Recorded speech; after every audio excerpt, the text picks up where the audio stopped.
الصلاۃ والسلام علیکہ یا سیدی یا رسول اللہ وعلی آلکہ و صحابکہ یا حبیب اللہ۔ حضور نبی کریم صلی اللہ علیہ وآلہ وسلم کے موہ مبارک کی کرامت۔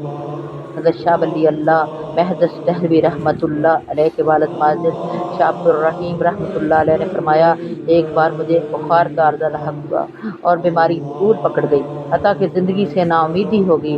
اس دوران مجھے غنودگی ہوئی تو میں نے دیکھا شیخ عبدالعزیز تشریف لائے ہیں اور فرماتے ہیں، بیٹا، رسول اکرم صلی اللہ علیہ وآلہ وسلم تیری عیادت کے لیے تشریف لا رہے ہیں اور غالباً اس طرف سے تشریف لائیں گے جس طرف تیری چارپائی کی پائنتی ہے، لہذا اپنی چارپائی کو پھیر لو تاکہ تمہارے پاؤں اس طرف نہ ہوں۔ یہ سن کر مجھے کچھ افاقہ ہوا اور چونکہ مجھے گفتگو کرنے کی طاقت نہ تھی، میں نے حاضرین کو اشارہ سے سمجھایا کہ میری چارپائی پھیر دو۔ انہوں نے چارپائی کا رخ بدلا ہی تھا کہ شاہ کونین صلی اللہ علیہ وآلہ وسلم تشریف لے آئے اور فرمایا، کیف حالک یا بنیا، اے میرے بیٹے کیا حال ہے؟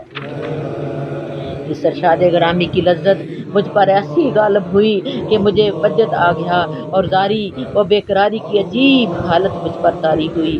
پھر مجھے میرے آقا امت کے والی صلی اللہ علیہ وآلہ وسلم نے اس طرح گود مبارک میں لے لیا کہ آپ کی ریش مبارک میرے سر پر تھی اور حضور صلی اللہ علیہ وآلہ وسلم کا پیراہن مبارک میرے آنسوؤں سے تر ہو گیا۔ پھر آہستہ آہستہ یہ حالت سکون سے بدل گئی۔ پھر میرے دل میں خیال آیا کہ مدت گزر گئی اس شوق سے کہ کہیں سے سرکار دو عالم صلی اللہ علیہ وآلہ وسلم کے بال مبارک دستیاب ہوں۔ کتنا کرم ہوگا اگر آقا مجھے یہ دولت عنایت فرمائیں۔ بس یہ خیال آنا ہی تھا کہ حضور اکرم صلی اللہ علیہ وآلہ وسلم میری خواہش کو سمجھ گئے اور آپ صلی اللہ علیہ وسلم نے اپنی ریش مبارک پر ہاتھ پھیرا اور دو بال مبارک مجھے عطا فرمائے۔ پھر یہ خیال آیا کہ بیدار ہونے کے بعد یہ نعمت بال مبارک میرے پاس رہے گی یا نہیں۔ حضور اکرم صلی اللہ علیہ وسلم نے فوراً فرمایا، بیٹا، یہ دونوں بال مبارک تیرے پاس رہیں گے۔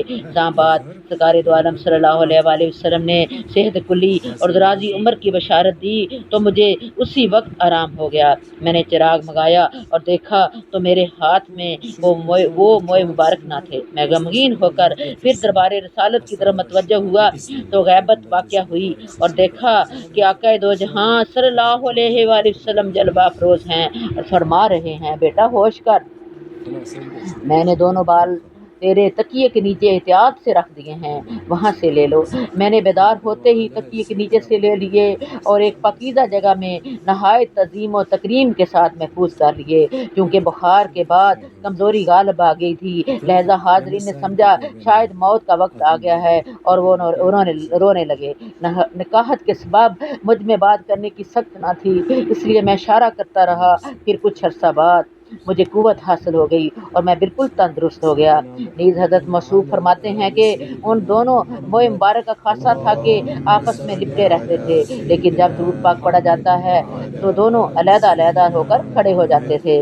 دوسرے نے دیکھا ایک مرتبہ 3 آدمی جو اس معجزے کے منکر تھے آئے اور آزمائش چاہی۔ میں بے ادبی کے خوف سے آزمانے پر رضامند نہ ہوا، لیکن جب مناظرہ طول پکڑ گیا تو عزیزوں نے وہ بال مبارک مؤدب ہو کر ہاتھوں میں اٹھائے اور دھوپ میں لے گئے۔ اسی وقت بادل آیا اور اس نے سایہ کر دیا، حالانکہ سخت دھوپ تھی اور بادل کا موسم بھی نہ تھا۔ یہ دیکھ کر ان میں سے ایک نے توبہ کر لی اور مان گیا، جبکہ دوسرے دونوں نے کہا یہ اتفاقی عمل تھا۔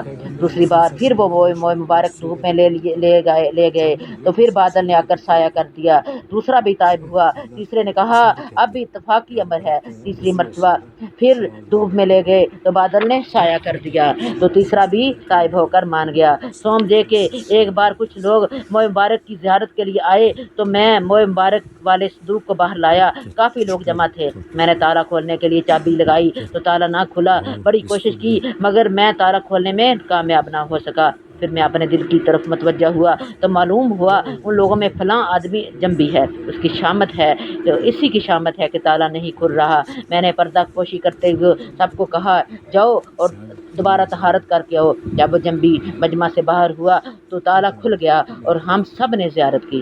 حضرت شاہ ولی اللہ رحمۃ اللہ علیہ نے فرمایا، جب میرے والد ماجد نے آخر عمر میں تبرکات تقسیم فرمائے تو ایک بال